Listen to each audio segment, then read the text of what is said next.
Hola, magandang araw po. Andito po tayo sa bukid. Yan, medyo matagal-tagal tayong hindi nakapag-vlog o nakapag-upload dito sa YouTube kasi lagi ako nag-upload sa Facebook page. Ayan, kung gusto niyo pong mapanood yung mga activities dito sa bukid, nasa Facebook page po, MJ Barcelona TV.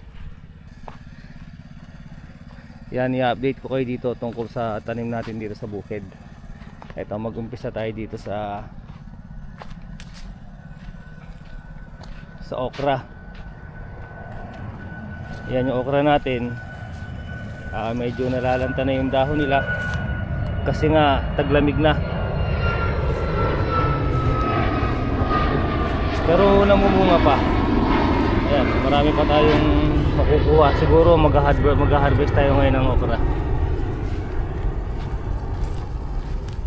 Meron pa tayong okra ma-harvest. Ayan, medyo natutuyo-tuyo na yung dahon niya.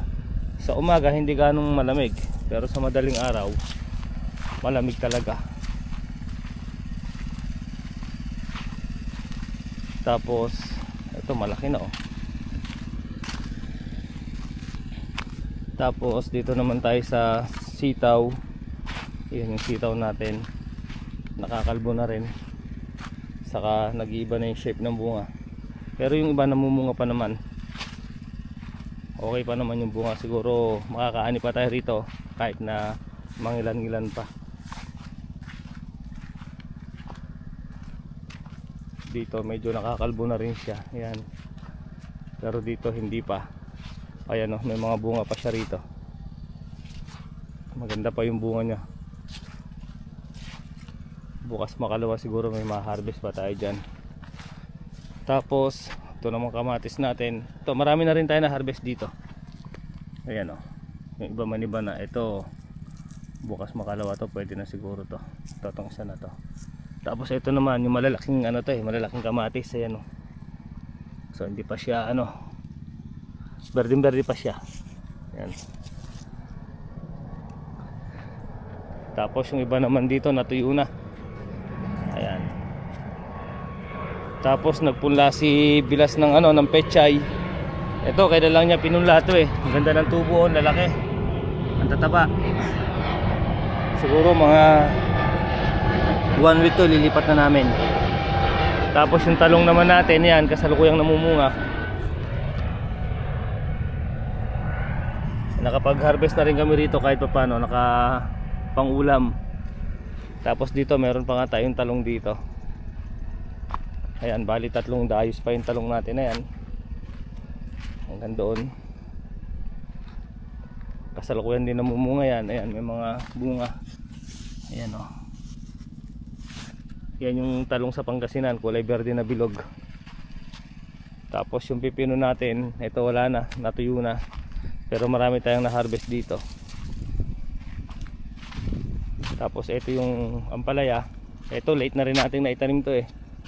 Pero nakapag-harvest na rin tayo rito 2 beses. Pero yan, marami pa siya mga bunga. Marami siyang bunga maliliit. Yan, kung mo nagtataglamig na nga rito, medyo matamlay na yung dahon niya. Tapos meron din tayong talong dito. Ayan. Talong na kulay yan, yung kulay maroon, yung mahaba. Tapos meron pa tayo rito tanim na talong. Ito, meron pa pala tayong kamatis dito. Ayan o, kasalukuyang namumunga.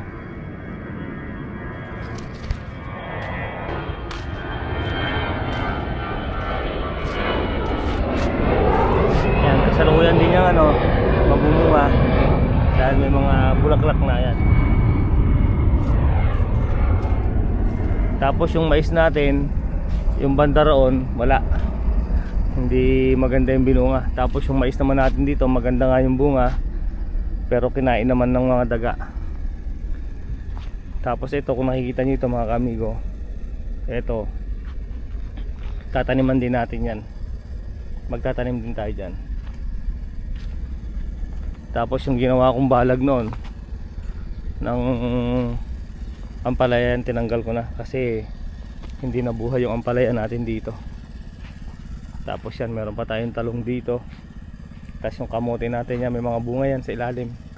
Ilang beses na rin kami nakapagtalbos dyan.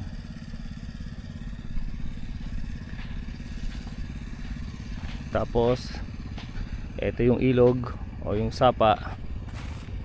Yan, diyan kami kumuha ng patubig. So nandun sila Manong Lito nagpapatubig. Iyon yung makina namin ng pampatubig. Bali share kami doon.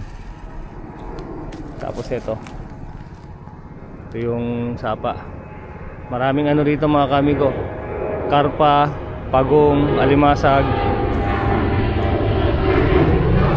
Yung mga bituka ng isda sa trabaho ko, kinukuha ko. Tapos nilalagay ko dito. Tapos nagpupuntahan dyan yung mga alimasag, pagong. Dyan, nilalagay ko dyan yung mga bituka ng mga piska dito. Basta isda. O yung mga bituka ng mga sepia. Yan, kinukuha ko tapos nilalagay ko dyan. Pagkain nila. Tapos ano pa ba? Ito mga kaamigo, update ko nga pala kayo. Meron na tayong ano rito, kubo. Ito yung kubo natin. Meron pa pala tayong pipino dito. Ayan, nakapag-harvest na rin ako dyan. Tapos yan yung kubo natin. Simple lang. So tinulungan ako ni Jun na gumawa dyan sa kubo natin. So yung kubo natin na yan, at least hindi na tayo mababasa ng ulan pag umulan. Pag matindi yung sikat ng araw, hindi na tayo mababasa ng sikat ng hindi na tayo mabibalad sa sikat ng araw. Tapos ito binigay rin ni Jun to. Yan pantabing. Diyan ko muna nilagay kasi pag umaga dito nang gagaling yung dito nang gagaling yung init. Nilagay ko diyan. So ang plano ko dito mga kamigo, lalagyan natin ng maliit na kusina dito. Tapos upuan diyan. Tapos upuan din dito. Tapos tong lamesa na to iibahin natin to, pang samantala lang naman yan eh. Tapos maglalagay din tayo ng rito, ihawan. Pagka hindi mo ulan, dito tayo mag-iihaw. Pag umulan naman, doon tayo mag-iihaw. Then maglalagay tayo ng maliit na kusina doon. So yun mga kaamigo, yan yung bukid natin. So next year, aagahan na natin yung pagtatanim.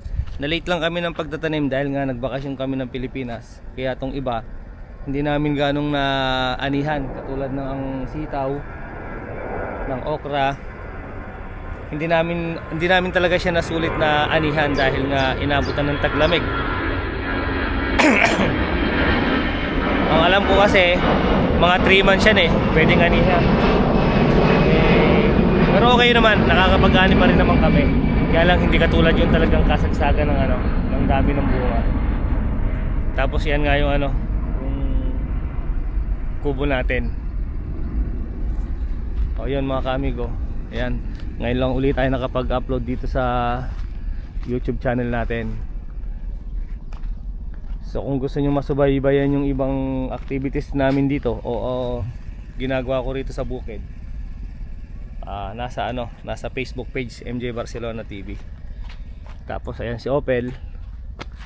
Ang plan ko kay Opel, siguro tatanggalin natin dito yung yung pagpaparkingan niya. Tatanggalin ko siguro tong kasitang berde na to, ilalagay ko dun sa may kabila. Tapos gagawa tayo ng parking niya rito. Dito tayo magpa-parking. So yun, yun lang yung plan. Aber titingnan natin kung ano pa yung mga susunod na kasi bawat kilos ko rito sa bukid, paiba-iba ako ng ng plano. Pero isa sa plan ko yun.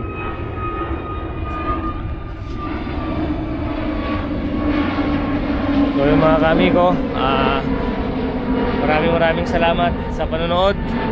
Yun nga, hindi ako ganong nakakapag-camping dahil busy rito. Siguro pagka medyo hindi na busy rito, magka-camping pa rin naman ako, magpi-fishing. Yan, tapos i-upload natin sa YouTube. Ayan yung mais natin, no. Yan, nakikita nyo nga pala to. Ano to? Galon din to, nilagay ko lang dito. Yan, pagtataniman din natin yan. Siguro bukas makalawa o sa susunod na day off ko, aasikasuhin ko na yan, tatanggalin natin. Ayan, nilagyan ko ng lambat dahil nga kinakain ng daga, pero kinain pa rin ng daga, nadali pa rin nila. Ayan, Yan, naubos. Kinakain nila. Ito dito. Yan, oh, ang dami. Ang daming bunga niyang kinain nila. Ayun, oh, ubos talaga. Pero nakaani ako ng mga ilang piraso pinanggulay namin. Ito, ang daming bunga. Bueno, hindi pala madami. Mahaba. Parang medyo pwedeng mag-harvest ngayon. So ayun mga kamigo, maraming salamat sa panonood. Hanggang sa susunod na vlog uli natin. Adios.